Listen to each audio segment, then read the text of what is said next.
trained Shane with our class. Now he's actually the first member of the STS-126. He's a good member of this crew and is the first of the 2004 class to have a flight. Right. We had Aki Hoshibe on STS-124, but for our American astronauts, Shane was our first one from our class. And that's pretty exciting for me to have a classmate up there. It absolutely is.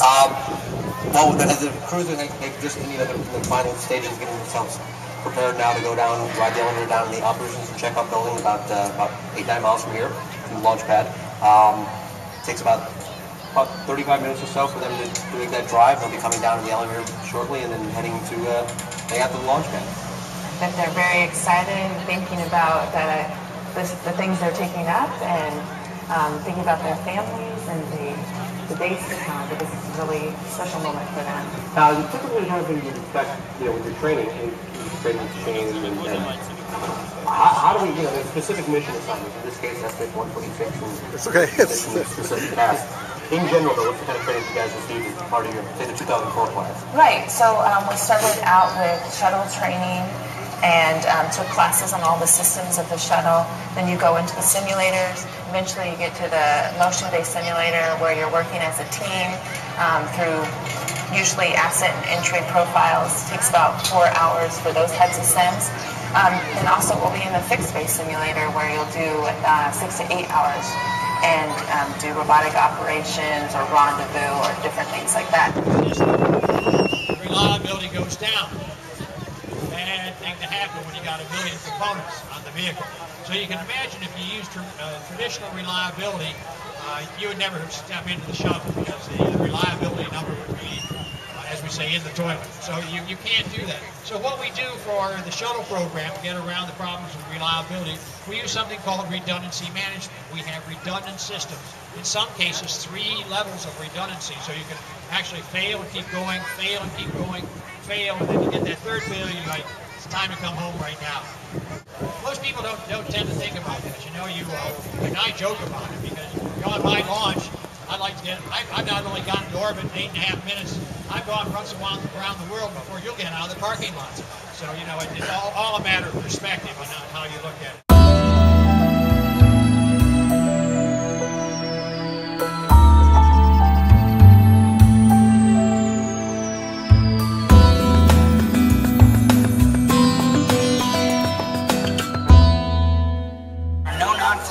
Everything that's going up in space now with them is supposed to be there.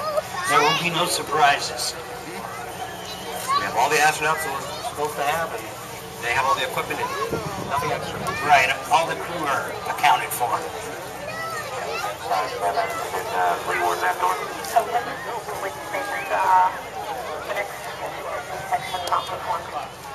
Copy that.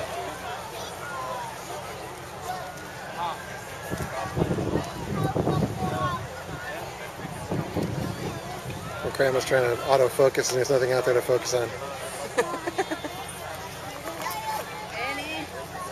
back of a palm tree. Wow, you're a bad photographer. Yeah, really. To listen to launch control and listen to the NASA conference. Yeah, there must be a shuttle launch. There's a kid crying. Final minutes. You'll be interested to hear.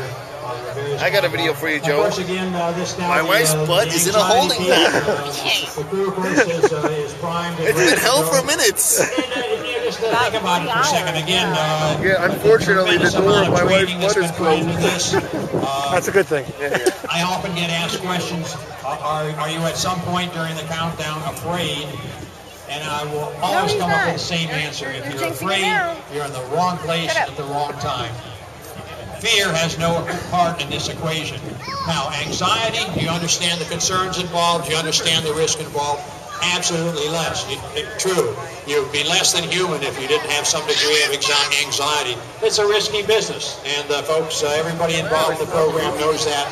But again, because of the background, because those of us who fly into space are at our very heart and soul explorers, you realize the risk involved, and you're willing to step up to the risk. And I don't think there's anybody that's been up there in those seats. But I'm funny. So a very, very exciting time. We have a beautiful evening. I'll tell you what, there's going to be some great launch photos come out of this with the moonrise just happening, a full moon up there. What a spectacular picture. Now, having said that, it's a spectacular picture. Please don't everybody use your cameras. You know, I hate to see people come here to see the launch, and they focus so much on taking the picture that you miss the launch. Don't do that. Don't do that. If worst comes to worst, there'll be 1,000 pictures on the internet tomorrow that will capture the moment of launch. And if you've never seen a launch before, don't get your face stuck in your camera. Make sure you watch the launch.